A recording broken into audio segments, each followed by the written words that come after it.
morning sun shines on the gleaming hide of a muscular ranch horse. The aroma of bacon and coffee drifts from the wood cook stove at a cow camp. Silver spurs jingle as the men and women of the West get set for another day in the saddle.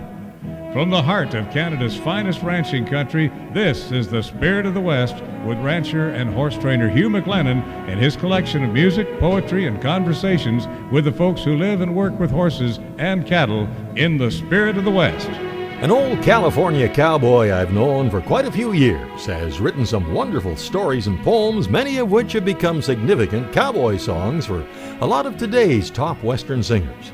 Les Buffum is his name, and you'll no doubt recognize a lot of his writing in the music you'll hear today. But more than that, you'll hear some real cowboy experience from this Western icon. Pretty soon he just pulled up and laid a set of double 11s for about 20 feet and piled off that old mare, and I rode up there beside him, and he said he throwed his lead line over the rail there, and then I noticed where we were. And Baxter Black pays tribute to one of the hardest working and underappreciated groups in the country. Of course, they hit a water line. We were Lake Louise by dawn, but no water in the spigots, in the barns, or in the john. The Rangeland News looks at what's happening in the cattle business. As prices for feeders have dropped quite a bit the last few months. On the horse training file, I'll talk about how some basic riding mistakes can be the cause of your horse doing things like dropping his shoulder when you're circling to the left, and several similar situations to that. Real interesting story behind our classic Song of the West, and Les Buffum talks about his cowboy life after Butch Falk's fine recording of a song that Les wrote the lyrics for. Say, Sam, do you remember a long time ago when we rode together where the Wyoming winds blow? High on a ridge top, just you and me, and watch the wild horses running so free. When it was jerky and coffee, about half alkali, and a biscuit or two that we downed on the fly, that old Mustang fever sure ran in our veins, and it seemed like the devil was holding the reins. Now I'm chasing old memories, though trails have grown dim, through the cedars and pinions below the Kinney Rim.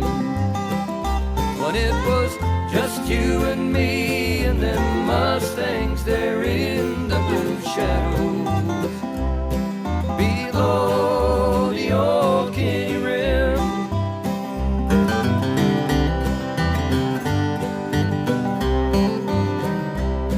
We'd rope them old broomies and hobble fast, then back on the trail until the very last. When daylight had faded, we'd bed on the ground, then up before daybreak and go one more round. Now, Sam, them old ponies, they're just about gone. There's a few left like us, they're still holding on. And one of these days, well, they'll catch the last one, and I reckon by then we'll have finished our run. Now I'm chasing old memories, though trails have grown dim, through the cedars and pinions below the Kinney Rim. When it was just you and me and them Mustangs there in the blue shadows below the old Kinney Rim.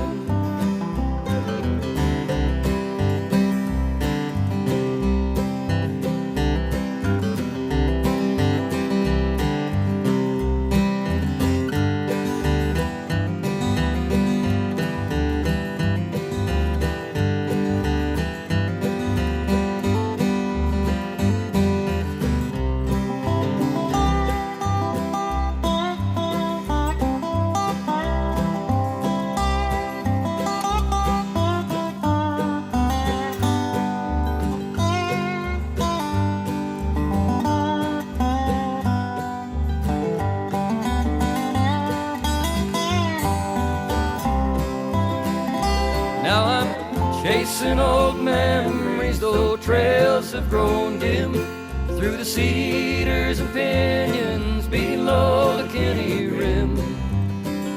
When it was just you and me and them Mustangs there in the blue shadow below the old Kinney Rim.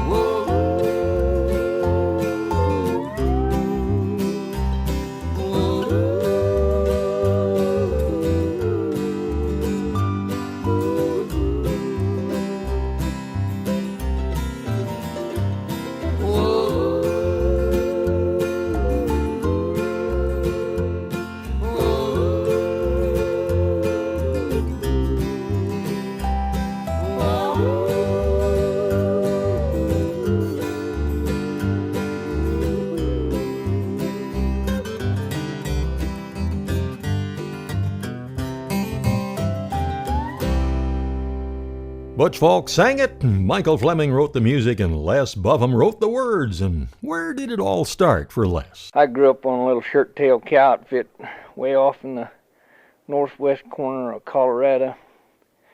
A little place they call Brown's Park, and it's on the map by the way you can see where it is. It's the Green River comes out of Utah there and makes a little jog through the corner and then ducks back out.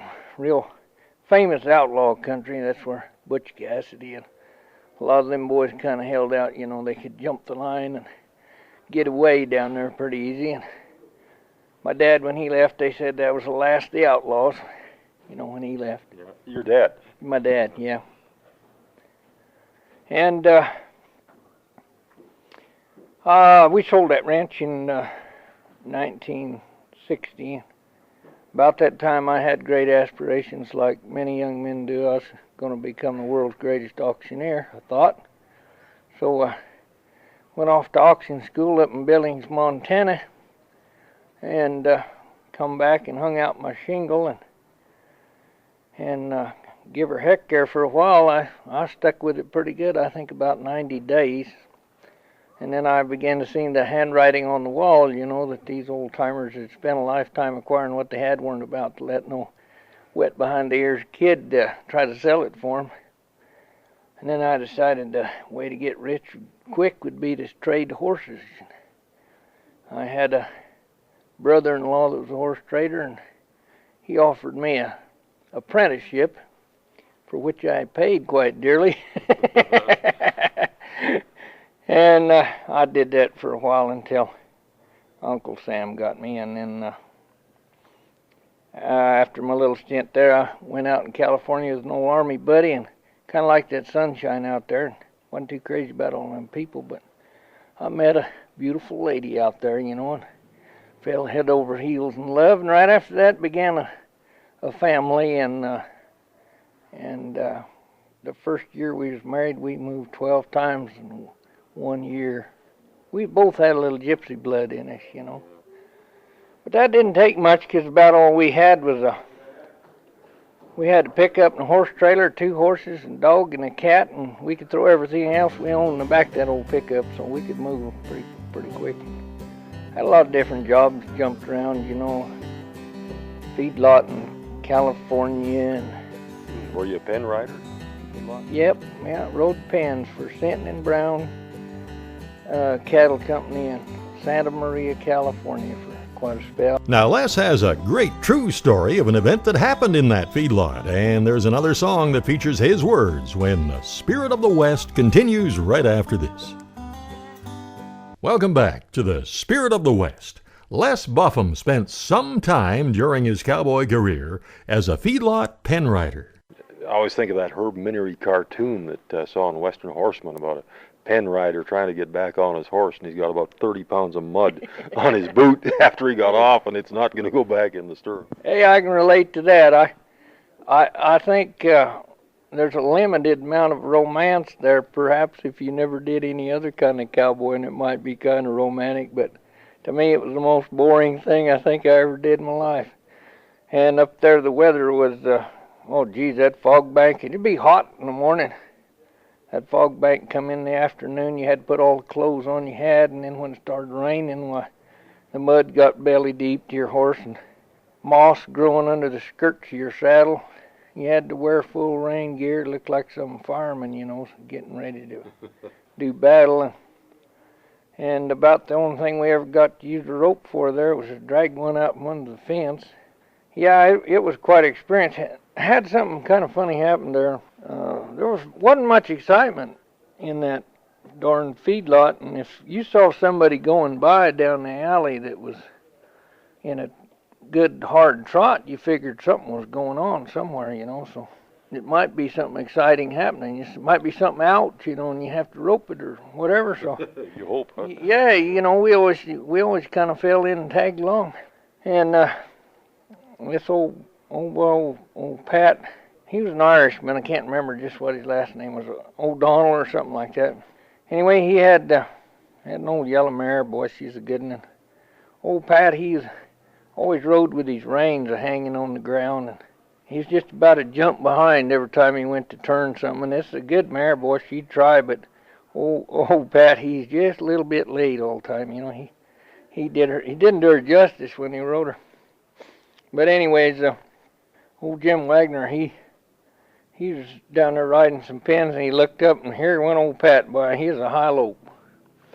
So he was right by the gate, and he just opened the gate and jumped out there and lit in behind him. And he said, boy, he says, I was trying to get up here close enough to find out what was going on, but he said, that old mare was kicking them clods up, and they was coming by my ears.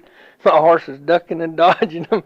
And he said pretty soon he just pulled up and laid a set of double 11s for about 20 feet and piled off that old mare, and I rode up there beside him, and he said he throwed his lead line over the rail there, and then I noticed where we were. We was right at this little gate that went out to the one-hole outhouse we had out there in the middle. And old Pat, he headed down that trail and looked back over his shoulder, and he said, I'm sorry, son, but you're going to have to wait.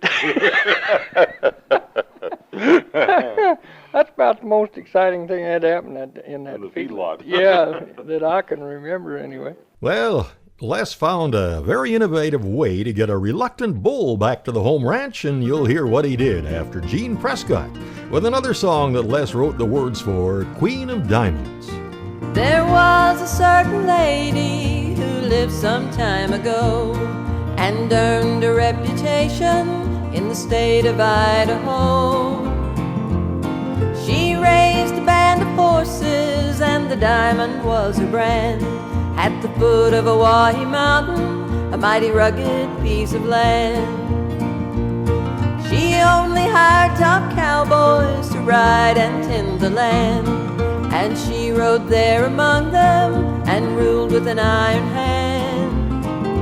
She shipped horses to the gold fields, to the U.S. cavalry, auctioned them off in Omaha, St. Louis, and Sioux City. She was the queen of diamonds, Kitty Wilkins was her name. From a $40 filly, she worked her way to fame. For good horses and square dealing, she was known throughout the West. They said, see the queen of diamonds if you want the very best.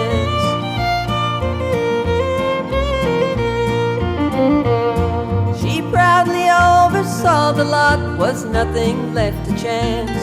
Her slogan was, boys, they're all sound before they leave the ranch.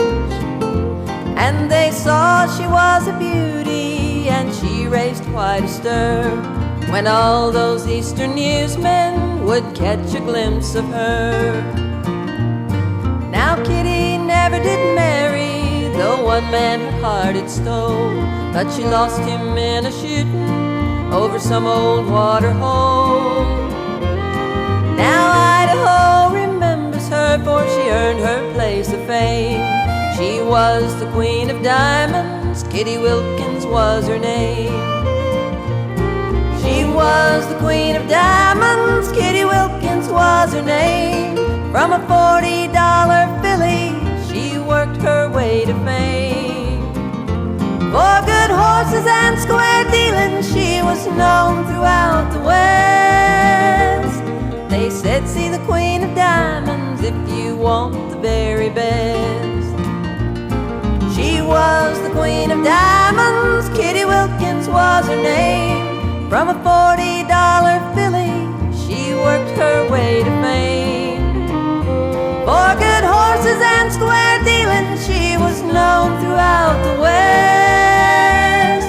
They said, see the Queen of Diamonds if you want the very best. She was the Queen of Diamonds, Kitty Wilkins was her name. And now another story from Les Buffum. I worked for an outfit on Piance Creek in Colorado, up north of Rifle, a PL ranch, and it had been sort of half managed for about 8 years, and they had some bulls there that should have been swapped out 2 or 3 years before. There's just old rogues that go hide out, and this old boy's run outfit couldn't gather them. And he wouldn't get them in until, they come in to feed ground in the wintertime. So, and then, it's so disorganized, he just turned them out again. And I know he was getting a lot of inbred offspring there, but them old bulls had been let do everything they wanted to for so long. The guy didn't have a dog worth a darn, and or a horse or anything else. Wouldn't know how to use them if he did have. And so I had this one particular incident with a bull, kind of like you was talking about. I got him out in the middle of a big old chain there, and was driving him along, and all of a sudden he decided he wasn't really hot, but it was warming up. But he's just a belligerent kind. He decided he's going to go off to the brush. So I put my old blue dog on him, and she get him at bay and worked his heels over pretty good, and I had him. And I'd squall at him every time he'd head off and sick that dog on him. By the time we got up in the timber where the road went through, I had him trained up. All I had to do was holler. He'd go to heading off, and I'd just holler at him, and he'd duck back on that road. But after a while, he went off, and he did go off in the brush there and laid down right next to a fence. And he's pretty warm by then. He's puffing pretty good, so I just rode up there and was looking at him, and he had that look in his eye, and had his head throwed up a little bit. And so I just got off my old horse and laid down in the shade right there by him for about 30 minutes, and got up and throwed some rocks at him, got him up, and he ambled on up the fence line, and we made her through the gate. But some old daddy's wisdom coming there, if you'd kept fighting with him, it was a losing battle. It comes that time, And there's more from Les in a short while, and coming up, Baxter Black, more good music, then the Rangeland News, when the Spirit of the West continues right after this. Howdy, friends. This is Baxter Black on Spirit of the West with Hugh McLennan with a little peek at the fair board. When you go to B&W Hitch Factory for a visit, you won't need a passport or a Chinese translator. Why? Because their hitches are made right here in the heart of America. Sometimes that gets lost in the whir of our global economy, but lots of American businesses have survived the recession without cheapening their products or outsourcing jobs. Instead, they chose to stay at home, share the work, and spread the benefits. Learn more about what B&W stands for by going to AmericanMadeHitch.com. It was every fair board's nightmare when the lightning hit the stage. Of course, it might have been expected. It was just another page in a trail of disasters that befell our county fair that began when Dr. Knockwurst told us we should be aware that a stomatitis outbreak might shut down the rodeo, not to mention all the entries in the Junior Livestock Show. Then the week before we opened, they began to excavate down the center of the highway that runs up to the main gate. Of course, they hit a water line. We were Lake Louise by dawn, but no water in the spigots, in the barns, or in the john. So we planned on shuttle parking using pontoons and canoes, but we finally wound up asking folks to just take off their shoes. And the carnival got testy because we couldn't build a bridge. Plus the vendors all were grumbling due to decreased patronage, but the tractor pull went okay, except they pulled a light pole down, which played havoc with the dog trials when 2 handlers almost drowned. On the morning of the last night, the promoter called to say that the singer had a sore throat and could not perform. No way.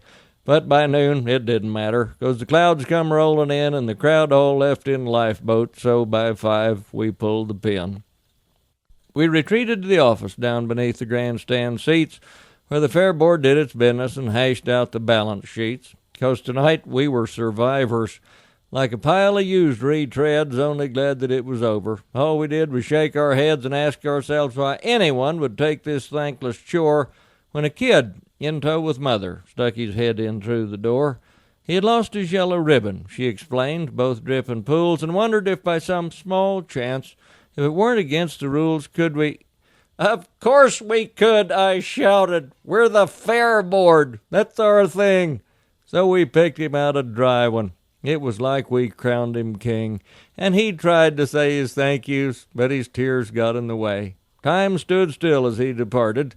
No one had too much to say till the lightning hit the stage lights, and then I heard me volunteer, "I reckon we should get them fixed before we do much else." This is Baxter Black on Spirit of the West with Hugh McLennan, brought to you by B&W Turnover Bowl. Thanking all of y'all who serve long hours for low pay. Join us Labor Day weekend for the 67th Annual North Thompson Fall Fair and Rodeo in Barrier, BC, September 3rd to 5th. The Laughing Logger Lumberjack Show, Chainsaw Carving Competition, the BCRA Rodeo, Pony Chariot and Chuckwagon Racing and Entertainment Stage, and livestock competitions, outdoor and indoor entertainment, and so much more. Be sure and join us for the Cowboy Concert Sunday evening, and you can get all the details at fallfair-rodeo.com. Rangeland News is next. A few years ago, Alan Christie and Riley Tubbs joined up with Tammy Gislason, and they made up a great trio they called Western Skies. And this is a track I got my hands on from a demo CD they made. Not a broke horse on the place, my pickup truck won't go. The tractor lost a wheel about a week ago. The wind is from the east, blowing hard across the plain. I'm high and lonesome, waiting for the rain. Just give me one broke horse with a good fitting saddle, it's easy on my back. One good woman who makes up the difference for everything I lack. One more chance to sell my cows before the prices go to hell again. A clear blue sky, 18 inches of rain.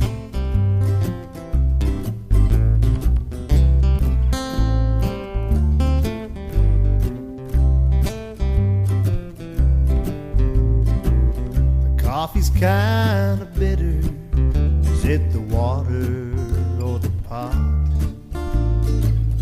Till I get to town, I'll make do with what I've got.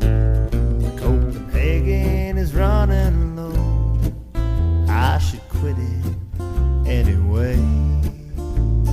Me and this old outfit both seen better days. Just give me one broke horse with a good fitting saddle, it's easy on my back. One good woman who makes up the difference for everything I lack.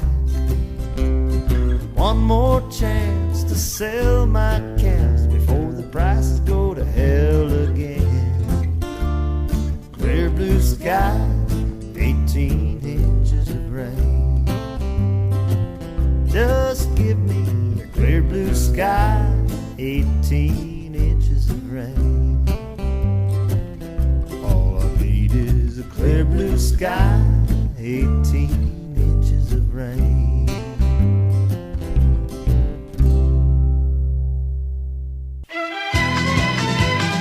Now the news of the Rangeland, a roundup of news and coming events from around the West.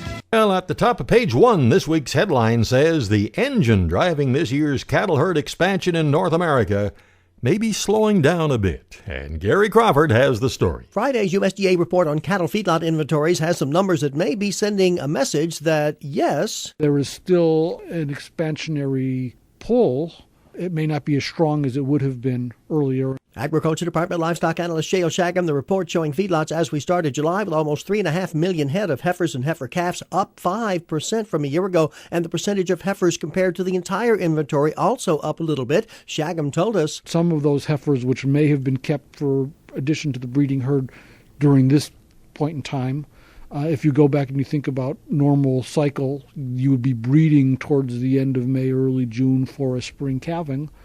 There simply may have been a decision by some cow-calf operators to not grow the herd as much as they would have thought earlier in the year. As prices for feeders have dropped quite a bit the last few months. Gary Crawford for the U.S. Department of Agriculture, Washington.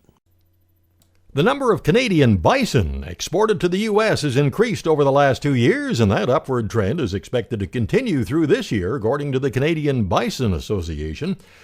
And the U.S. demand has been influenced by the value of the Canadian dollar. Almost 28,000 bison were exported to the U.S. in 2015, up from almost 20,000 in 2014, and this pace is on track to export more than 28,000 this year.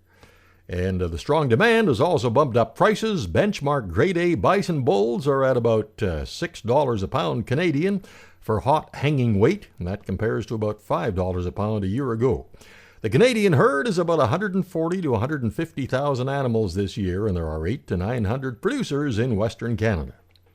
Alberta beef producers and the Alberta Cattle Feeders Association have come to an impasse on making the provincial checkoff non-refundable, and that's put the controversial matter in the hands of the provincial government. The impasse is frustrating and damaging to the beef industry, said Bob Lowe, the chair of ABP, and in the fiscal year that ended March 31st, the organization refunded $2.33 million worth of checkoffs, and that's a hefty 35% of the total provincial levy that it collected.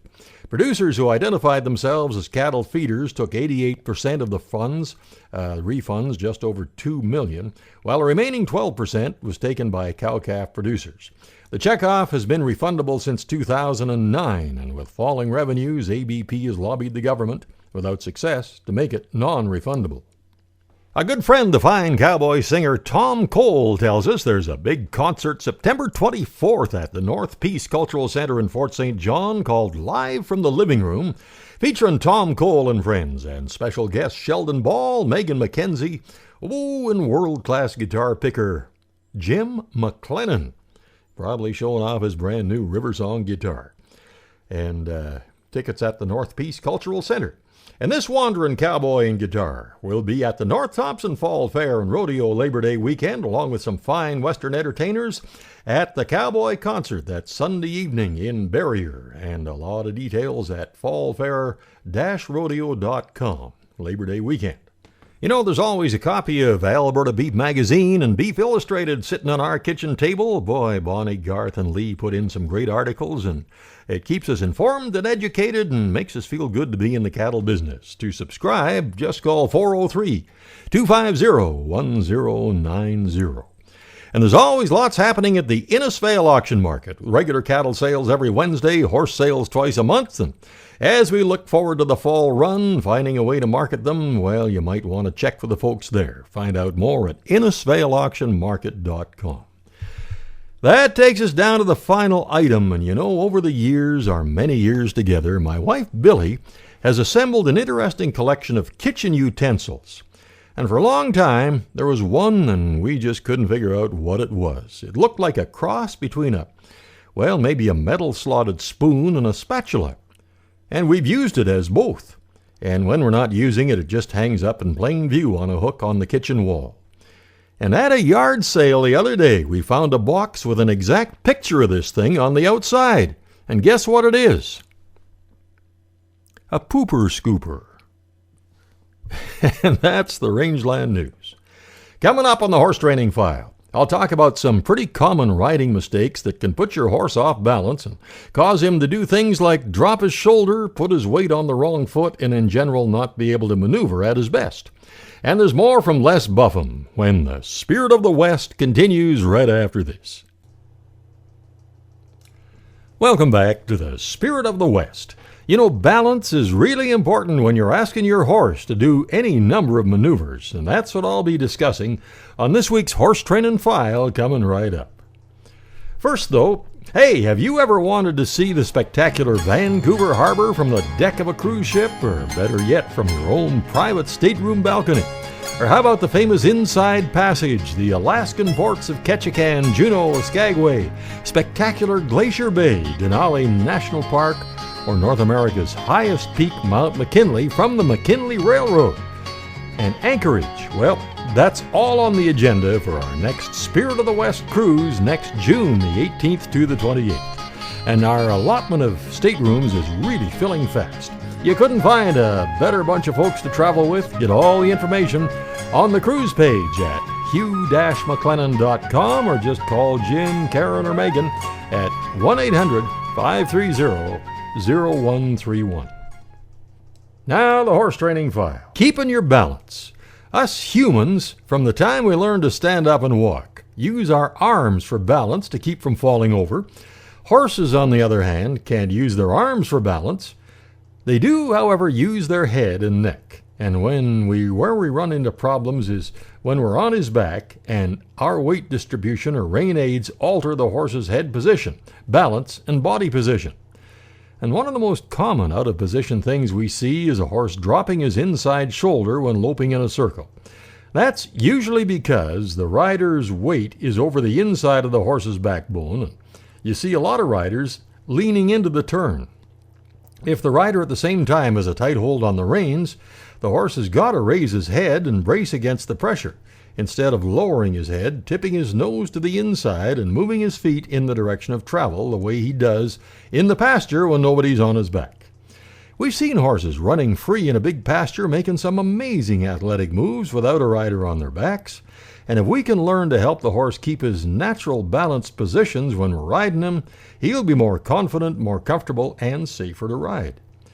Now, some savvy top hands have told me that the key to moving a horse to the left is to put more weight on his right side, and vice versa. When a horse turns to the left, the muscles on his right side are relaxed. He must disengage the muscles on one side before he can engage the muscles on the other side. Now, if you put your weight to the left of his center of gravity in a left turn, he's got to drop his shoulder and lift his head to compensate for your weight. But if you can keep your weight slightly to the right of his center of gravity in a left-hand turn, he can flow through the turn in a more natural way.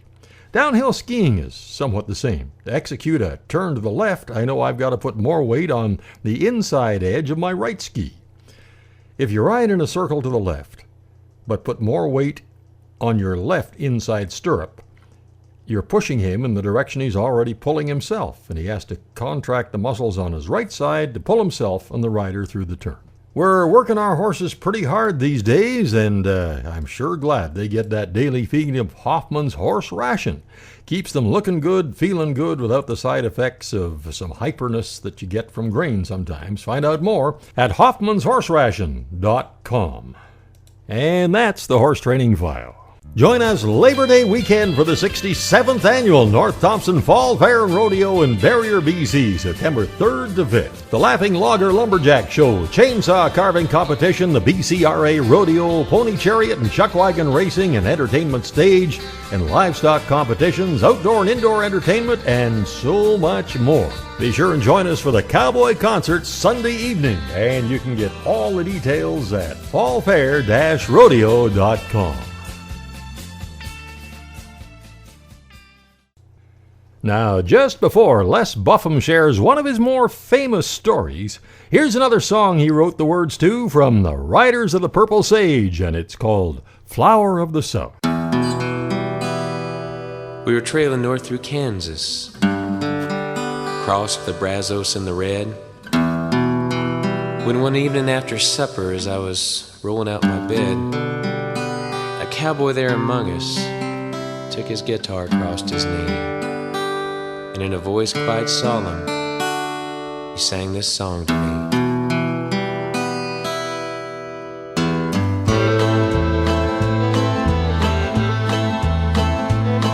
6 weeks ago I rode away and I left her standing there. I've just begun to realize how much I really care. For her I quit the cowboy life, but I just don't quite know how. Says I'll probably die someday trailing the longhorn cow. But when I get back to Yano, I'm gonna settle down, buy for her a wedding ring and a little house in town. Here when I get back to Yano, I'm gonna quit my cowboy ways.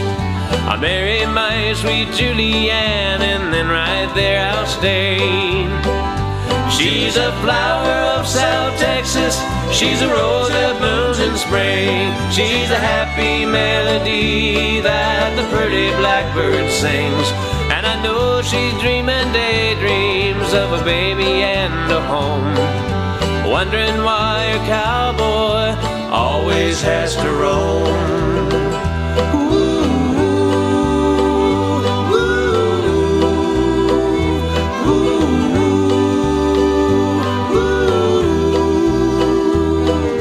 When I get back to Texas, this trail I'll no more ride, and I'll be home there every night by my little darling's side. And you boys can think about me while you're sleeping on the ground, and you hear them old coyotes out there prowling round. As you watch the moon a-creeping through the starlit skies above, I'll be cuddled up and sleeping with the lady that I love. For I know she's dreaming daydreams of a baby and a home, wondering why a cowboy always has to roam. She's a flower of South Texas, she's a rose that blooms in spring. She's a happy melody that the pretty blackbird sings. And I know she's dreaming daydreams of a baby and a home, wondering why a cowboy always has to roam.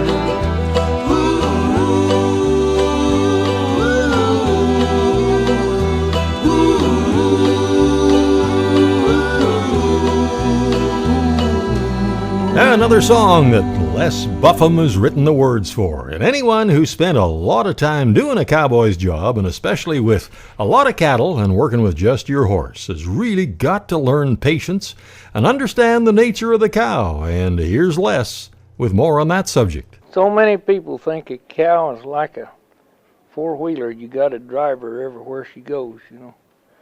But that's what you learn with experience. When I was just a little bitty kid, you know, I was riding along with this old timer, and we was pushing a little bunch of cows and had a bull in there. And you know how them old bulls, especially in the spring of the year, they get going along and they got their old face about 6 inches off the ground, rolling them old shoulders, and they get to making that noise. Yeah. Sort of, and it sounds sort of like this, maybe.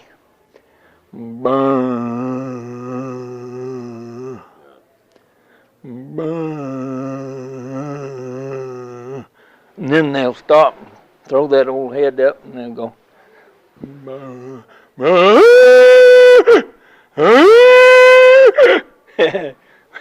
Something like that. Yeah, I know. I hear that. I always wondered if somebody could translate that. What the heck they're I think saying? he might have done a pretty fair job of it. He said that old bull's going along there like that with his face just a little ways off the ground. And he might be saying something like this, and saying it loud enough so any other bull for a mile or two around can hear him. I got more and better looking cows. I got more and better looking cows than you have. Yeah, and he be, lo and behold, when you know there's another bull up there on the hill, and he hears him. So he starts down off there, and he's rolling them old shoulders, got his face down close to the ground. He comes back, something like this.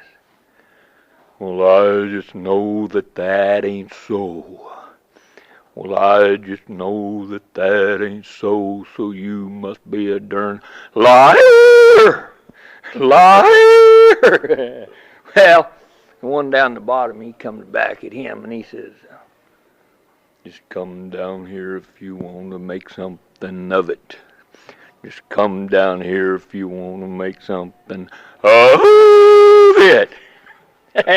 Well, them's fighting words, of course, you know. So that one on the hill, he comes charging down. They meet up down there in the bottom, and they kind of waltz around one another for a little bit, rolling their eyes at one another and blowing snot. And pretty quick, they just lock horns and they go at it, you know. And they're tearing up the sagebrush and making a cloud of dust you can see a mile away. They might do that for 10 minutes or half an hour, maybe all day. But, you know, sooner or later, one of them's going to whoop the other one out. When he does, he run that whipped one off, maybe up a little draw ways, and then turn around and go back to the cows. That whooped one, he'll go up our ways and turn around, look back down there at that other bull and them cows, and he'll start pawing up dirt. And he'll say, I can paw more dirt than you can. That's what that old timer told me. That's bull talk. You know, I figured it had to be something like that. You can get up off the floor now, Les. We'll put this carpet back the way it was. I wish we had a video of Les actually acting it all out right there on the floor. Well, we have another classic song of the West coming up with an interesting story behind the song, and we couldn't let the Cowboy Poetry Spotlight go by without shining on Les Buffum when the Spirit of the West continues right after this. Welcome back to the Spirit of the West. It was 1939 when an early black and white Western movie was made. It was called Riders of the Black River. Bob Nolan and Tim Spencer of the Sons of the Pioneers wrote the music for this one. And in the opening scene, Bob and Tim and all the sons are singing the song as they ride back to the home ranch. And then they sing that same song again at the closing, over the closing credits after all the action. And many years after that movie, Tim Spencer took his granddaughter Susie and her 4-H group on a long pack trip. And Susie says he taught us this song, and we sang it as we rode over the Rocky Trail. And then Susie assembled some of the musicians that really know what they're doing and produced this version of our classic Song of the West, Riding on the Rocky Range.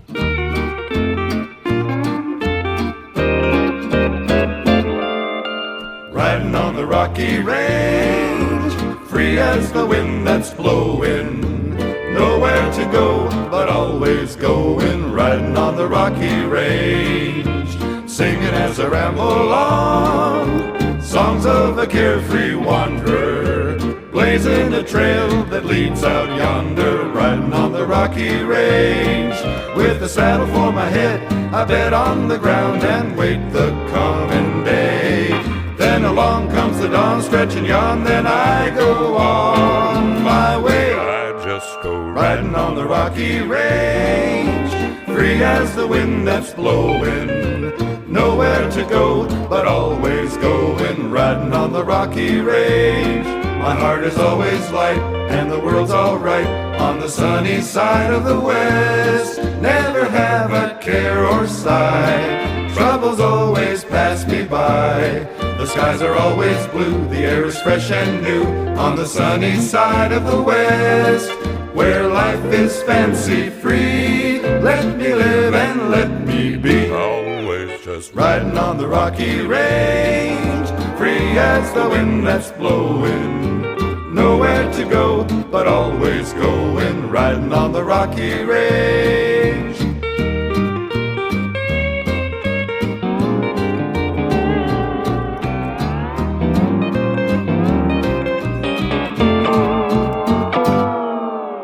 Riding on the Rocky Range, free as the wind that's blowing.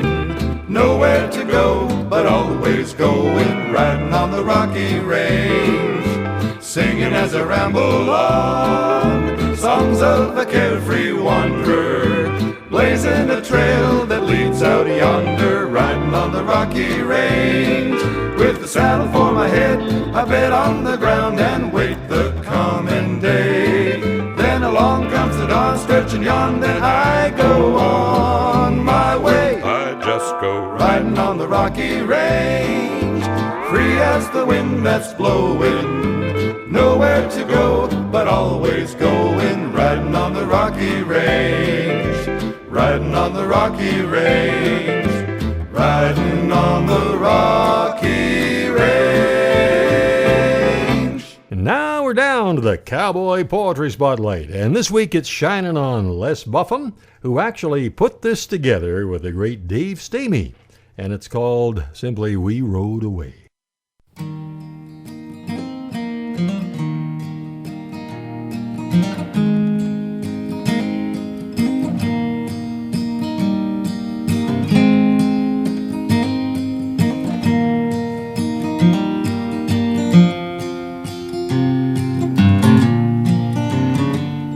We were pushing together to the railroad pens one cold windy day in the fall.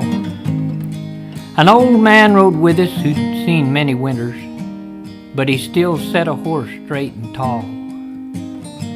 When a big brindle cow broke out of the bunch and headed straight off for the breaks, I figured old Jim had had her all right. He still had plenty of what it takes. But the cow wouldn't turn and she got on the fight. I saw Jim jerk down his rope. I wanted to watch, so I stopped across from him, there on a little sort of a slope. He shook out a big loop and he built right to her, and for her I could hear the bells beginning to toll. He was standing up in his stirrups and getting ready to throw when that roan horse stepped into a prairie dog hole. Well, he turned a big somersault. Jim went down with him. I spurred that way and I give out a yell. The roan horse got up, but old Jim didn't. He lay there a-gasping right where he'd fell. Well, Willie and I, we rode to him. The rest of the boys stayed with the herd. We could tell he was hurt real bad inside, for a bloody froth came with every word. His eyes were getting hazy. He said, I reckon I'm just getting too old. Probably ain't worth my salt. Old Roney, he's all right, ain't he? You know, it sure wasn't his fault. Well, the boys stopped the cattle. His breath began to rattle as he talked on in a dreamy kind of way. Said, hope you get 'em there all right. Probably take you all night. Then we had to listen close to hear the rest of what he had to say. I'll meet you boys for the roundup. Come early in the spring, where we camped last summer on the banks of the green. Well, I'll tell our stories, how we rode 'em in a glory, way back there in our younger days. And we'll roll up our bedrolls and put out the fire, saddle our horses, we'll ride away. Well, we laid him to rest neath a cottonwood tree, dug the grave with our hands and our spurs, took his old Barlow knife and his pocket watch to send to his sister. We figured that now they were hers. We held up the herd and bedded him down, for to leave him just didn't seem right. Eddie and Joe kept the fire going, and we sat up there for most of the night. Come daybreak, we bid adios to our old partner as we marked the spot where he lay, stood a moment in silence remembering him and the last words that he had to say. I'll meet you boys for the roundup. Come early in the spring, where we camped last summer on the banks of the green. Well, I'll tell our stories, how we rode 'em in a glory, way back there in our younger days. Then we'll roll up our bedrolls and put out the fire. Saddle our horses, we ride away. Then we rolled up our bedrolls, put out the fire, saddled our horses, and we rode away.